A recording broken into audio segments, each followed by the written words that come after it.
a former Oltman student, a Park grad, Chase Hiber. Come on out.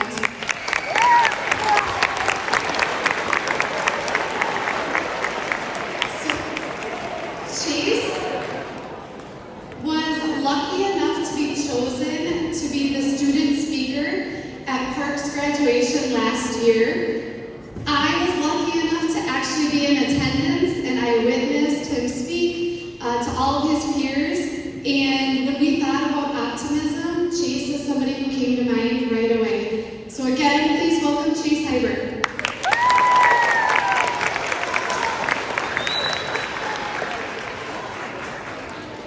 Good morning, Oltman Middle School.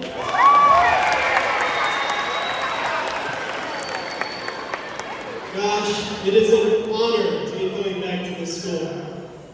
My name is Chase Hiber.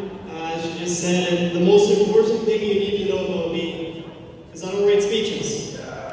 So Chase, what are you doing here today? I'm so glad you asked. Because although I'm not going to stand on a soapbox here in front of you all today and lecture you folks, what I am going to do is tell you a story. But first, let me set the scene. Last year, I graduated from Park High School, as she said. And then, shortly after, I enlisted into the Army National Guard. And before I knew it, I was shipped off to Army basic training. I went into it, admittedly, with a big ego. I thought nothing that happened there could affect me. I was, of course, wrong, and quickly hit with reality. The important thing for you all to know is that the drill sergeants who run basic training, they yell a lot. And in their yelling, I felt I could do nothing right. I was called weak, slow, stupid, and worst of all, useless. That's not the bad part. That's just them doing their job, breaking me down a little bit. The bad part, folks, is that I started to believe what it was they were saying. I thought I was a piece of garbage not worthy of joining the Army. I spoke to my bunkmate one night, and I told him everything going through my head. I told him I wasn't going to be able to complete the rest of basic training, and that on the next morning, I intended to quit. He sat there and he pondered for a moment, and finally he told me if I wanted to quit, he was going to quit with me. But before that, he left me with one last thought. He said to me, "Well, Chase, what if you can?" And after that, I went to bed, but I'll admit I didn't get a wink of sleep that night. As my mind ran away from me, I had spent so long telling myself I was going to fail, I had never even stopped to consider, what if I could succeed? The next day, it won't surprise you to learn I didn't quit. That's due to the simple fact, once again, I believed I could pass basic training. I believed I could run faster, and I did. I believed I could lift heavier, and I did. I believed I could be a little bit smarter, and by the end, I think I was. A few weeks later, on my birthday, November 2nd, 2023, I graduated basic training. Thank you.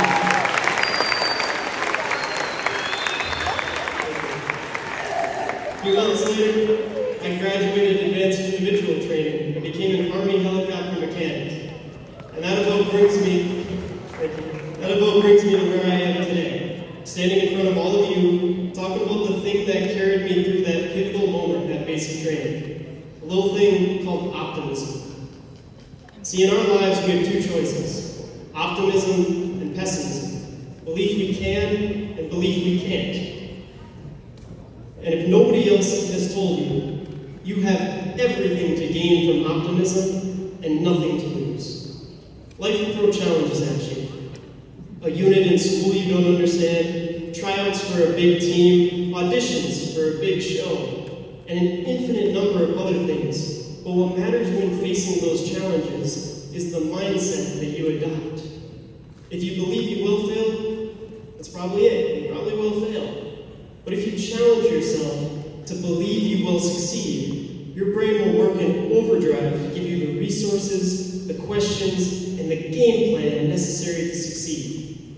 That tough unit in school, maybe there's some notes you can study or a teacher you can come to with questions, and you'll do those things. Why? Because you're going to pass that test. Those big tryouts, Maybe there's a friend you can practice with or some training you can do. And you'll do that. Why? Because you're going to make that team. Those auditions for the big show, you're going to study your lines. And you're going to apply yourself to the character. Why? Because you're going to get that role you want. But Chase, I hear you say, how do you know I'm going to pass that test? How do you know I'm going to make that team? How do you know I'm going to get that role? It's very simple, folks. I know you're going to do those things because you know you're going to do those things. I know you're going to succeed because you know you're going to succeed. I believe in you because you believe in me. Given the choice between a naturally talented person who doesn't believe in themselves and a person who has to work for it but believes in that they can, I choose the person who believes in themselves every single time. So let me leave you with one last story. After I was given this opportunity to come here and talk with you all, I began writing. And I was met with a familiar feeling of doubt. I told myself I had nothing worth sharing with you. I believed my experiences couldn't help you, and that I was without advice to give you. But I looked at myself in the mirror and asked myself that all too familiar question: what if I can? And just like that, with a renewed, optimistic attitude, I got back to writing. Now I have one last question for you all to ask yourself right before those big challenges in life. What if you can? Thank you, Oltman Middle School.